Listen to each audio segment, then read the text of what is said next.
Hello, welcome to Sneha journey. आपल्या YouTube चॅनलमध्ये सगळ्यांचं स्वागत आहे. तर आमचं दर्शन झालं, त्याच्यानंतर बरंच पुढे आलो आणि आता जेवण वगैरे करत आहोत. जेवण पण झालं, तर पोहोचलो आहे जस्ट ओंकारेश्वरला जाण्यासाठी. तर असं आम्ही रेडी होतोय, आत्ता पटपट आवरतो. तर अशा पद्धतीने रेडी वगैरे झालो आम्ही आणि आता जाणार आहे. तर मम्मी पण तिकडे रेडी झाली आहे, सो आवरून वगैरे आता निघायचं प्लॅन करतोय. रूम पण छान भेटली इथे आणि मी अशी रेडी झाली आहे. तर अशा ह्या 2 रूम घेतलेल्या आम्ही आणि मला सगळं तुमच्यासोबत शेअर करायचंच होतं व्लॉगचं, बट आम्ही खूप लेट पोहोचलो आणि मग पहाटे पोहोचल्यानंतर वगैरे आम्ही तिथे रूम्स घेतल्या. सकाळी आम्ही 12-1 वाजेपर्यंत फ्रेश झालो, आवरलं आणि मग बाहेर आलो तिथून. तर तिथे म्हटलं आता काहीतरी नाश्ता करावं, पण लिटरली सांगायचं झालं तर आपल्या इकडं जसं म्हणजे चांगलं चविष्ट जेवण असतं तसं इकडे कोणत्याही जेवण एवढं चविष्ट आणि खास नव्हतं. म्हणजे अन्न हे पूर्ण ब्रह्म आहे, नावं तर ठेवू नयेत, पण खरंच जे रियालिटी आहे ते. त्यामुळं सोबत तुम्ही म्हणजे बिस्किट्स किंवा जे पण काय वेफर्स वगैरे कॅरी करा जर तुम्ही आपलं इकडून येत असाल तर, कारण तुम्हाला बिलकुल हे जेवण वगैरे आवडणारच नाही आहे. प्लस आता आपण चाललो आहे ओंकारेश्वर टेम्पलला दर्शन घ्यायला.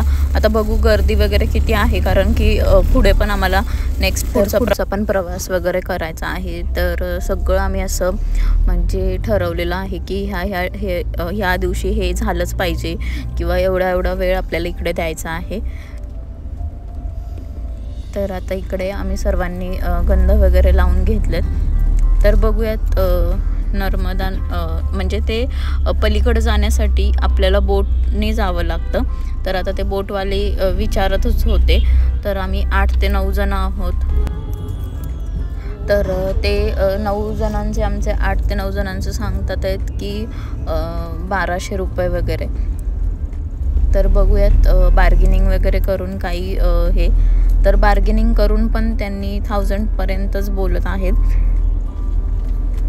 तर आता आपण जातोय, कारण की एकतर राम लक्ष्मण झुला आहे, बट त्याचं डिस्टन्स आहे तो जवळपास 4 ते 5 किलोमीटर किंवा जाऊन येऊन 8 किलोमीटर असं आहे. सो त्याच्यामुळे आमचे पुढचे पण प्लॅन्स तेवढा वेळ नाही आहे. आणि प्लस माझ्या मामांची लहान मुलगी पण आहे, तर तेवढं आम्ही सगळेजण सोबत म्हणजे वेळ पण जाणार, म्हणून मग आम्ही बोटने जायचा विचार करतोय. तर दाखवते मी तुम्हाला सगळं मंदिर वगैरे कसं आहे काय आहे. आणि जवळपास मला वाटते शेगावपासून 250 ते 300 किलोमीटर आहे.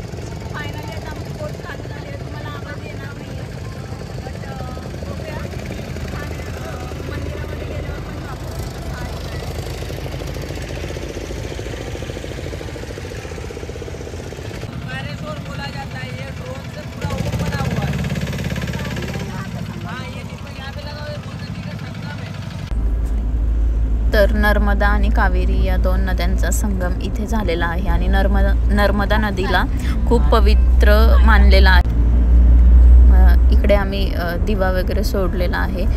बोट थांबवली होती आणि हात वरती दिसतोय तो राम लक्ष्मण झुला आहे. आणि इकडे समोर मंदिर आहे. तर याच मंदिराला दुसरं नाव असं आहे की ममलेश्वर.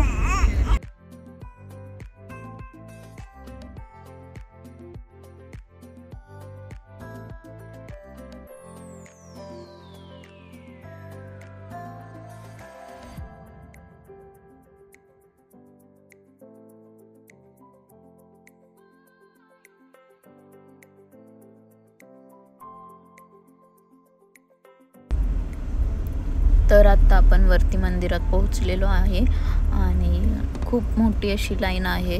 तर आता माहिती नाही किती वेळ लागेल दर्शन व्हायला वगैरे. दर्शन आम्ही थोडंसं नंतर बाहेरूनच घेतलं आणि आत्ता आलो आहोत. लाईन खूप होती. तर एका ह्या बालाजी रेस्टॉरंटमध्ये जेवायला. तर इकडे जेवण छान आहे. सो तुम्ही पण त्या रूटवरून येणार असेल तर इकडे जेवण चहा वगैरे चांगलं भेटतं. सो आम्ही इकडे व्हेज दम बिर्याणी आणि चहा घेतला होता. तर तुम्हाला ब्लॉग आवडला असेल तर मला कॉमेंटमध्ये सांगा आणि मी इकडे माझे काही फोटो शेअर केलेत. सो भेटूयात नेक्स्ट ब्लॉगमध्ये. तर अजून एक्सायटेड ब्लॉग्स येतात, स्किप करू नका, नक्कीच बघा. सो सबस्क्राईब पण करायला विसरू नका. सबस्क्राईब करा, लाईक करा, कॉमेंटमध्ये सांगा ब्लॉग कसा वाटला. बाय.